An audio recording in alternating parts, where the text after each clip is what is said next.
in this video, I'm going to be talking about YouTube descriptions, and I'm going to show you the best practices in 2021 and likely years to come on how you can actually structure your YouTube descriptions. It really doesn't matter how much you know about video SEO or YouTube SEO or just generally SEO, because if you apply what I'm about to teach you in this video, you really are going to increase your chances of ranking, and you're going to be putting your goals on the same lines as YouTube goal, which whenever you're trying to rank for on a platform, it's always best to align your interests with the platform's interests. So if that's something that you're interested in learning, stay tuned.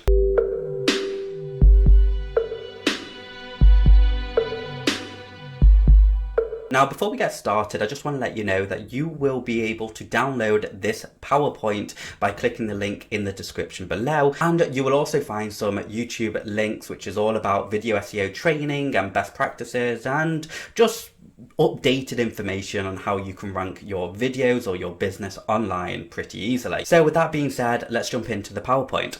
So how to structure your YouTube descriptions. So the first thing before anything that you need to think about is your main keyword. What is the keyword that you're trying to rank for? Okay, and as you can see, I use a keyword research tool called Vidly, which you'll be able to find the link below, which will also include like loads of training and discounts and stuff like that for this keyword research tool.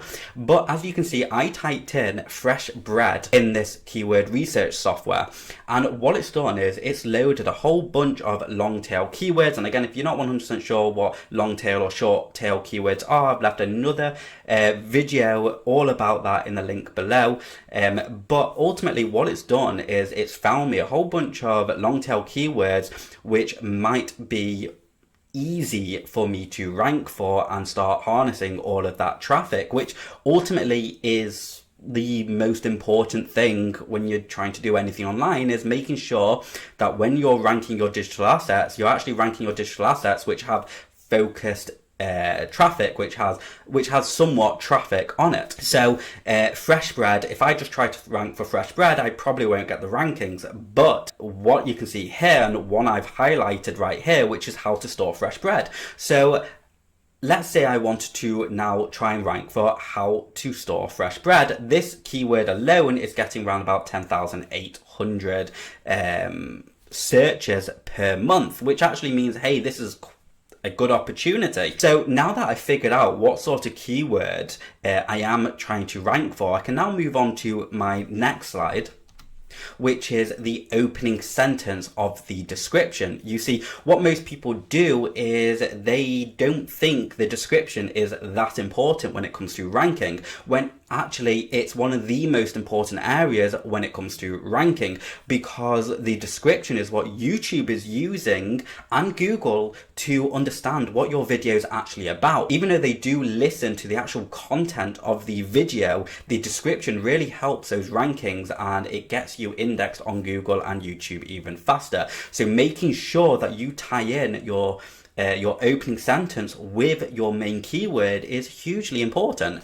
So here's my example. So what you've done, so what you can see here is I have listed a snapshot from that keyword research tool of all the different keywords that might be of interest or related to my overall video. So the opening sentence should go something like this. So bear in mind the keyword, my main keyword, what I figured out in slide 1 is how to store fresh bread. So the opening sentence should go like this. In this how to store fresh bread video, I'm going to show you the best and proven ways to how to keep your bread fresh. Call us for advice on this number. Now, let me break that down. So line 1, what you can see here is your main keyword. That should be the opener. So the closer you get it to the beginning of the sentence, the better off you're going to be, because not only does that tell YouTube and Google what this video is about, but also it's telling your human audience when they're reading the description or the minified snapshot of the video what this video is about. So if you're including the keyword that they're searching for, then you're much more likely to get that click through. Next, on line 2 is a long tail keyword, or a version of the long tail keyword. So what you can see here is how to store fresh bread, and then I've done another variety of that keyword, which is how to keep your bread fresh. Now, you don't always need to do that, but it certainly helps. So I would personally never sacrifice my call to action for the long tail keyword. So if you've noticed that that your call to action isn't showing on the minified version of your description, then I would say get rid of that long tail keyword on line 2 and replace it with your call to action. And of course, line 3, which is your call to action. So you can see a call to action is kind of like the next step. It's telling them how to get in touch with you. So call us for advice, because you need to remember, a lot of people, they may not actually watch the video. They might just search on Google, your video will show up, or on YouTube, your video will show up, and they're looking for something specific. So they may even just use the call to action to either go to your website or call you or email you or whatever you put there. So it's really important to make sure you've always got a call to action as in your opening sentences. Okay, so you can see here I've put call us for advice, but that can be click here to visit our website. That could be email us at your email address. But most importantly, when you're doing this, you always need to make it human readable. What most people do is they'll take this idea of stuffing in keywords, stuffing in call to actions and everything, but it doesn't actually make sense. And you need to remember, we are trying to accommodate Google and YouTube with the way they want things done, which is like this. But if you don't make it human readable, then people are just going to be like, wait, that doesn't even make sense. I don't trust you now. So you want to make sure it flows nicely and it makes sense to your potential visitors, your potential customers. Okay, think about it. If you read something that just doesn't make sense, are you going to click on it? Are you going to take action? How are you going to think about that firm that's put this gobbledygook? You're not going to think very highly of them, therefore you lose the trust, therefore you won't click. Okay, so that's the opening sentence. Let's move on to after the opening sentence. So after the opening, okay, so what you can see here is, I'm going to read this out to you first, and then I'm going to explain why I've got random arrows pointing. So after the opening sentence, the next step is, by the end of this video, you will learn how to store fresh bread easily and never let your taste buds suffer from stale bread ever again. If you're looking how to store fresh bread in 2021, you're going to love this bread training, because you will learn how to make fresh bread, how to store fresh bread, best way to keep fresh bread, and how long does fresh bread last. Okay, now you might think, where did I get all these keywords from? And again, that tool that I spoke about in slide 1 is actually showed me all of closely related long tail keywords to my main keyword. And all of a sudden, when you do this sort of keyword research, not only does it help structure your video to see what people are actually searching for, but it also ties in nicely. And when Google or YouTube are analyzing your content, or when a human's analyzing your content, because it's so closely related, you can actually get away with listing keywords like this. And it makes complete sense. If we're creating a video all about how to store fresh bread, then people may also want to know how to make fresh bread and best way to keep fresh bread, and how long does fresh bread last for, because it all ties in with the overall content of the video and our main keyword. So it makes absolute sense, and by including these long tail keywords in a readable way, in a nicely flowing way, you're also going to be getting a boost of rankings for those keywords as well. It's basically, you're sugarcoating, you're sprinkling some SEO dust, some video SEO dust onto your description, and you're just enhancing the chances of you ranking for your main keyword even more. Okay, so as you can see on the side here, I've done all the arrows because again, it's what that software was recommending, and I had a look at all the long tail keywords and I thought, hey, these actually represent my main keyword the best, therefore that's what I'm going to include in, and it just increases your chances even more. Okay, so again, make sure it's related and you just list these keywords in a human readable way and not in a spammy kind of trying to stuff things in. You can actually see I've highlighted bread training because you will learn, and then I've listed here's what you're going to learn, and that makes absolute sense to anyone reading. So let's move on to the next slide, which is linking YouTube videos. Okay, one of YouTube's main mission is to keep people on the platform as long as possible.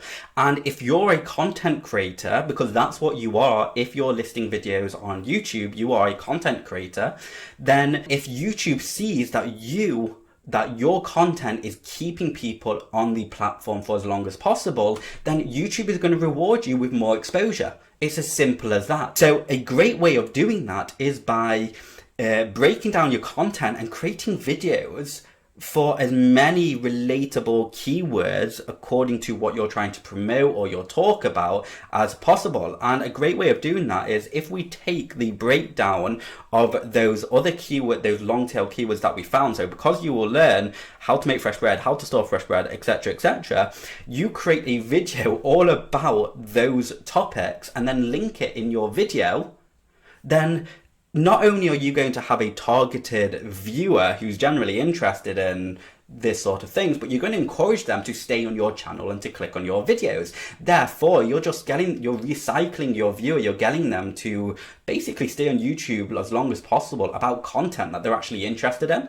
So that is a great way. Now, you don't need to do that to start off with, but once you've got a portfolio of videos on your YouTube channel, then why not link all of your YouTube videos? And this way, you're not sending people away from YouTube platform, which, let's face it, YouTube doesn't want, because they want people to stay on the platform, but you're encouraging people to stay on the platform and to view your content. So it's a win-win situation. And again, YouTube will reward you with more exposure, rank you for more competitive, higher search volume traffic, and you will be able to build your YouTube channel a lot faster and you will gain a lot more authority. So let's move on to the next slide, which is timestamps. Now, timestamps, I'm surprised, is something that a lot of people are still not doing.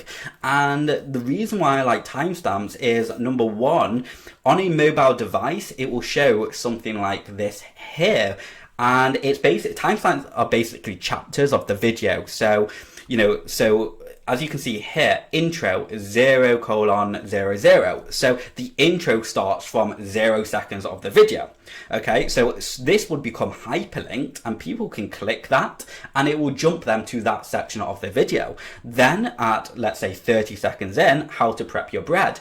And then at 1 minute 30 in, how to mix your bread, and then how to store your bread at 3 minutes 30. Okay, so each of these timestamps are basically a chapter, and it's another way of getting some keywords into your description, sugarcoating everything in a natural flowing way. And on a mobile device, you're actually owning more Google real estate, because more space on Google, because it basically opens up a drop down and it shows all of those chapters. So now, not only are you getting rankings for your main keyword, but you're also getting rankings for all your other keywords. And the more you help your viewer get to what they want to know, the better off you are all the way around. The more Google and YouTube will see this, and the more exposure you will get. So like I said at the beginning of this video, if you want to download this PowerPoint for your reference, go ahead and click the link in the description below and you'll be able to purchase this PowerPoint. Also, I'm going to include another link in the description for that keyword research tool, and before you decide, hey, I want to buy that,